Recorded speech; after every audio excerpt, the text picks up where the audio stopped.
Welcome to my channel all about mathematics. आज हम complex plane और आर्गेंट प्लेन के बारे में पढ़ेंगे, पर उससे पहले हमें कुछ ट्रिग्नोमेट्रिक फंक्शंस के बारे में पढ़ना ज़रूरी है।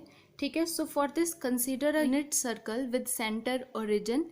ठीक है, एक सर्कल लिया है और रीजन उसका सेंटर है, किस पे लिया, x axis and y axis है। तो उसमें हमने एक पॉइंट लिया पी, ए बी उसके कोऑर्डिनेट्स हैं। पी से हमने एक परपेंडिकुलर ड्रॉ किया, उसे हमने बी का नाम दिया, एंड ओ एम जो है उसे हमने ए का नाम दिया, एंड ओ पी इज़ 1। ठीक है, उसकी लेंथ हमने 1 की है।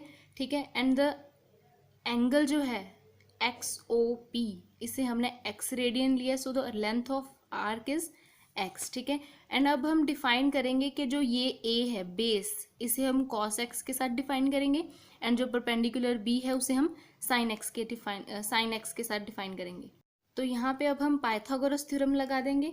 ठीक है, क्या होता है, हाइपोटेन्यूज स्क्वायर इक्वल होता है base square plus perpendicular square. तो यहाँ पे लगा दी। सो यहाँ पे क्या हो जाएगा, O P square equals to O M square plus P M square. ठीक है, तो ओ एम स्क्वायर अब क्या है, ए, तो this is a square, and M P is b, b square equals to 1, क्योंकि ओ पी जो है वो 1 है। ठीक है, तो क्या आया, a square plus b square equals to 1। अब हमने ए को डिफाइन किया था कॉस एक्स एंड बी को डिफाइन किया था साइन एक्स। तो ये है cos square x plus sine square x equals to 1। ठीक है, तो ये बहुत यूजफुल फॉर्मूला है, बहुत आगे हम यूज़ करेंगे, ट्रिग्नोमेट्रिक के चैप्टर में भी ये बहुत यूज़ होता है। ठीक है, नेक्स्ट देखो, इसके साथ अदर ट्रिग्नोमेट्रिक फंक्शंस भी डिफाइन होते हैं। कोसेकेंट एक्स जैसे secant x, tan x, cot x. Cosecant x है जो वो इनवर्स है साइन एक्स का। ठीक है, and secant x cos x का inverse, tan x sine x over cos x, and cot x equal है cos x upon sine x के। ठीक है, तो ये भी बहुत यूजफुल है, इसको भी अपने माइंड में रखना है। नेक्स्ट देखो, ट्रिग्नोमेट्री रेशियो टेबल। ठीक है, ये टेबल है जिसकी वैल्यूज जो हैं, जैसे साइन 0 डिग्री कितना होता है, साइन 30 डिग्री कितना होता है, साइन 45, कॉस 60, टैन 90। तो ये सब आपको बहुत अच्छे से आना चाहिए। ये डिग्रीज में भी लिख सकते हैं और रेडियंस में भी लिख सकते हैं। ठीक है, इससे इससे ये देखो कि 1 डिग्री जो होती है वो पाई बाय 180 रेडियंस के बराबर होती है। ठीक है, तो अब अगर मुझे 30 डिग्री को रेडियंस में चेंज करना है तो मैं क्या करूँगी, 30 degree equals to pi upon 180 into 30, 3 0 के साथ 0 कैंसिल, and this is pi by 6 radiance.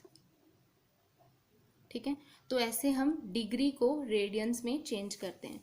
अब ऐसे ही सारे लिखे हुए हैं कि 30 डिग्री होता है पाई बाय 6 रेडियंस के इक्वल, 45 डिग्री होता है पाई बाय 4 रेडियंस के इक्वल, एंड सो ऑन। ठीक है, बहुत छोटा टेबल है, इसके आगे भी बहुत होते हैं, जैसे 150 डिग्री, 180 डिग्री, 360 डिग्री, 270 डिग्री। ठीक है, एंड सो ऑन, बट ये ज़्यादा यूजफुल है। तो साइन 0 डिग्री कितना होता है, 0, sine 30 degree 1/2, sine 45 1/√2, sine 60 √3/2, and sine 90 is 1। ऐसे ही सारे आपको पढ़ लेने हैं, याद रखने हैं। याद रखने में एक ये साइन कॉस में देखो कि अगर साइन 0 डिग्री 0 है तो वहीं कॉस 0 1 होता है, कॉस 0 डिग्री 1 है तो कॉस 90 0 होता है। ठीक है, क्योंकि साइन 30 जो है वो 1/2 है, एंड कॉस 60 1/2 है। ऐसे ही कॉस 30 √3/2 है, एंड साइन 60 √3/2 है। ठीक है, and sine and cos 45 degree पे 1/√2 ही है। ठीक है, देखो अब कॉम्प्लेक्स प्लेन और आर्गन प्लेन क्या होता है।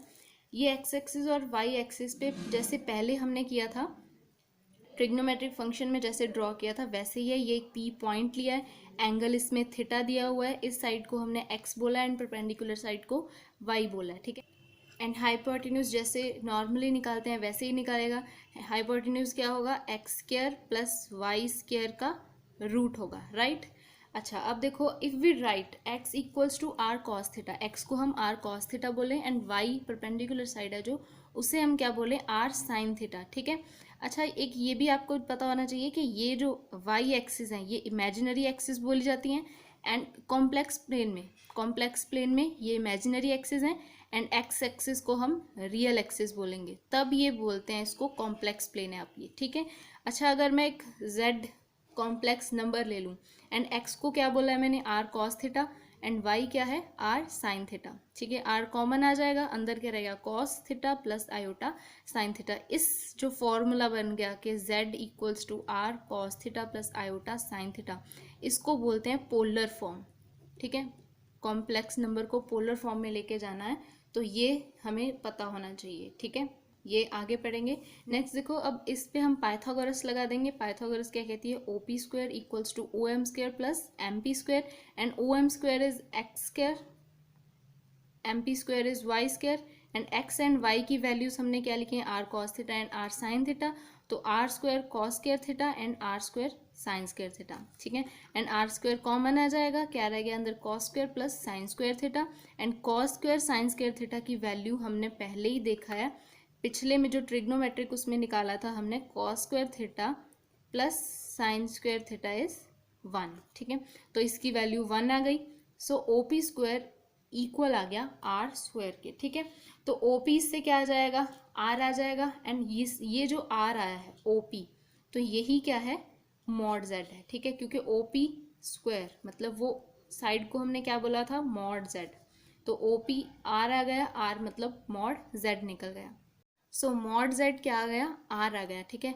इससे फाइंड करने के लिए आपको बोला जा सकता है कि फाइंड मॉड्यूलस और एब्सोल्यूट वैल्यू ऑफ जेड, ठीक है। तो मॉड जेड निकालना है। मॉड जेड क्या होता है, root of x square plus y square, ठीक है। ऑल्सो टेन थीटा क्या होता है, थीटा हमारा क्या था, एंगल था, एंड टेन के साथ हम हमेशा एंगल्स निकालते हैं। टेन थीटा होगा हमारा y upon x, and y की वैल्यू हमने आर साइन थीटा की ही थी और x की value r cos theta.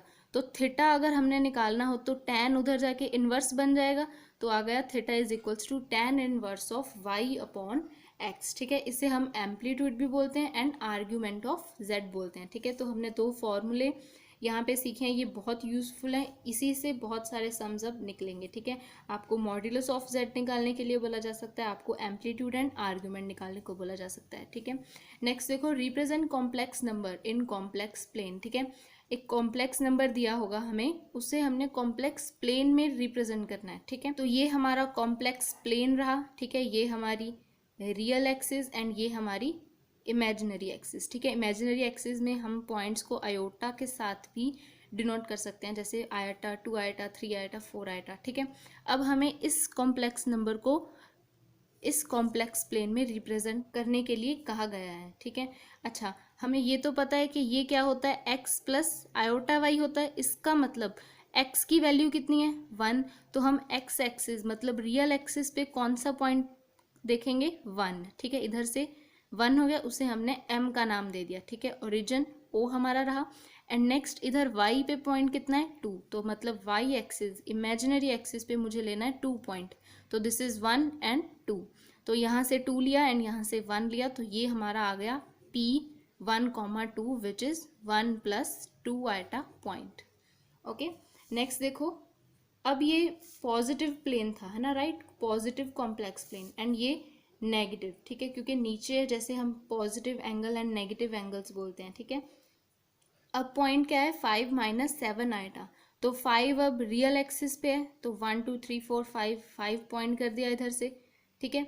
And इधर से वाई एक्सिस पे कौन सा नंबर है, -7, तो अब ये नेगेटिव है तो ऊपर नहीं होगा, नीचे होगा, तो ये सारे आइटा वाले रहे, हम आइटा डाल सकते हैं इसके साथ, ठीक है। तो यहाँ से हमें पॉइंट लेना है 7, जो यहाँ पे आके मिला 5 वाले के पॉइंट के साथ, तो यहाँ पे आ गया P5, -7 point, and which is 5 minus 7 iota point, okay. Next देखो, इक्वालिटी ऑफ 2 कॉम्प्लेक्स नंबर्स, ठीक है। कोई 2 कॉम्प्लेक्स नंबर्स इक्वल कब होंगे, अगर उसके रियल पार्ट के इक्वल हो दूसरे के, और इमेजिनरी दोनों के इक्वल हो, ठीक है।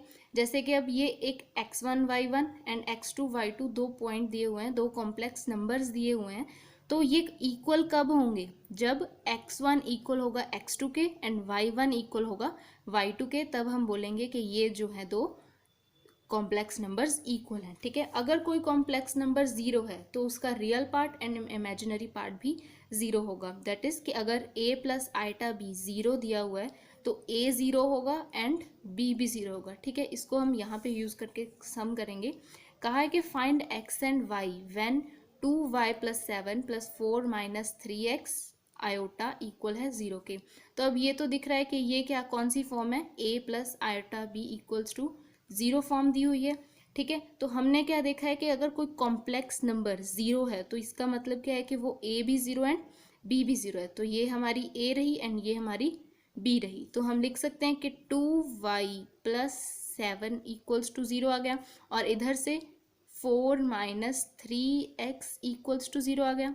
तो यहाँ से y की वैल्यू निकल जाएगी, y की वैल्यू क्या आ गई -7/2 एंड यहाँ से x की वैल्यू निकल जाएगी विच इज़ 4/3। तो हमने x एंड y निकाल दिए। ठीक है,